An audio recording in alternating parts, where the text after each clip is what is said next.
Thank you so much. It's really a treat to be here in India, and it's incredible to see the country's leadership in advanced AI. I was last here a little over a year ago, and it's striking how much progress has happened since then. We've gone from AI systems that struggled with high school level math to systems that can do research level mathematics now and derive novel results in theoretical physics. It's also striking how much progress India has made in its mission to put AI to work for more people in more parts of the country. And India's leadership in sovereign AI, building on infrastructure, SLMs, and much more, has been great to watch. More than 100 million people in India use ChatGPT every week. More than a third of them are students. India is also the fastest growing market now for Codex, our coding agent that works to help people develop software faster and better. India, the world's largest democracy, and decide what our future is going to look like. And it's important to move quickly. On our current trajectory, we believe we may be only a couple of years away from early versions of true superintelligence. If we are right, by the end of 2028, more of the world's intellectual capacity could reside inside of data centers than outside of them. This is an extraordinary statement to make. And of course, we could be wrong. But I think it really bears serious consideration. A superintelligence, at some point on its development curve, would be capable of doing a better job being the CEO of a major company than any executive, certainly me, or doing better research than our best scientists. As we prepare for this possibility, we are guided by three core beliefs. Number one, we believe that democratization of AI is the only fair and safe path forward. Democratization of AI is the best way to ensure that humanity flourishes. On the other hand, centralization of this technology in one company or country could lead to ruin. The desirable future a couple of decades from now has got to look like a world of liberty, democracy, widespread flourishing, and an increase in human agency. Some people want effective totalitarianism in exchange for a cure for cancer. I don't think we should accept that trade off, nor do I think we need to. AI should extend individual human will. We'll probably need superintelligence to help us figure out the new governance mechanisms to ensure that this happens fairly at scale and to avoid problems like extremely unbalanced compute access or something else. Second, we believe that AI resilience is a core safety strategy. We don't mean that this is the only safety strategy. We will continue to need to build safe systems and solve difficult technical alignment challenges. But increasingly, we need to start broadening how we think about safety to include societal resilience.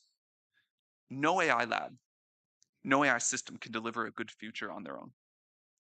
For an obvious example, there'll be extremely capable biomodels available open source that could help people create new pathogens. We need a society-wide approach about how we're going to defend against this. And third, the future of AI is not going to unfold exactly like anyone predicts. And we believe that many people need to have a stake in shaping the outcome. The development of AI has already held many surprises, and I assume there are bigger ones to come.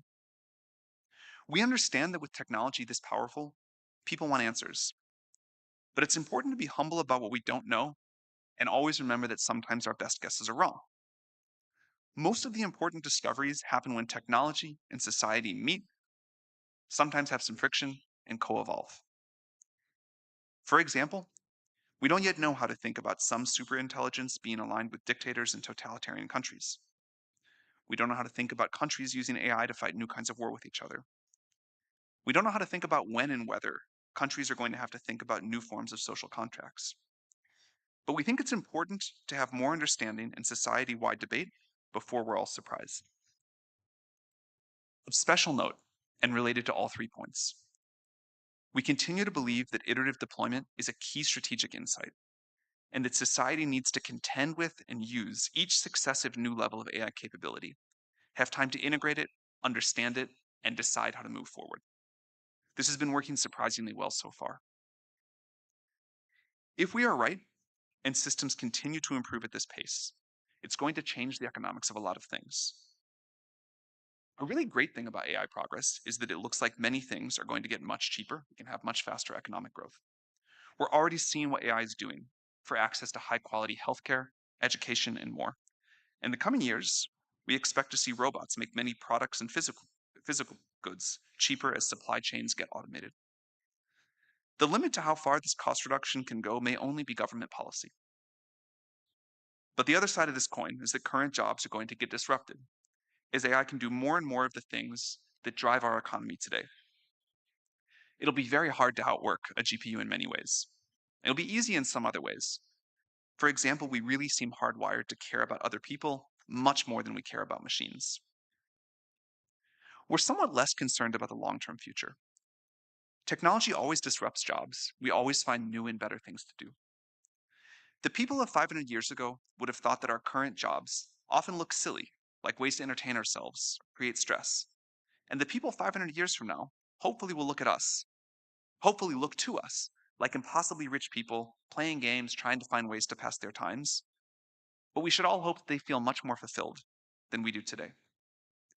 I'm confident we will keep being driven to be useful to each other, to express our creativity, to gain status, to compete, and much more.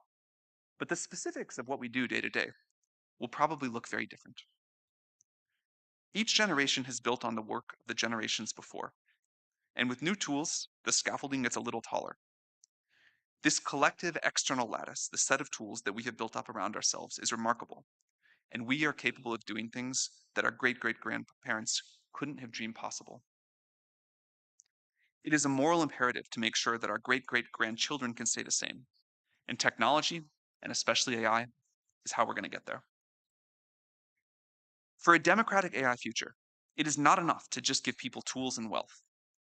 We also need to give them agency and power.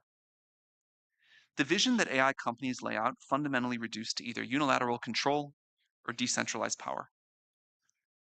Sharing control means accepting that some things are going to go wrong in exchange for not having one thing go mega wrong, cemented totalitarian control.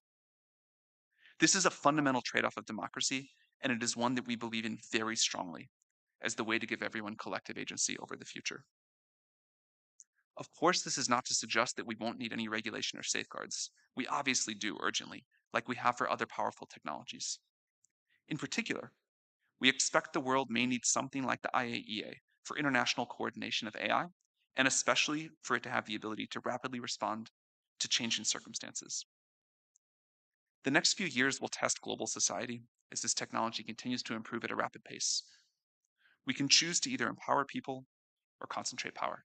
Thank you very much.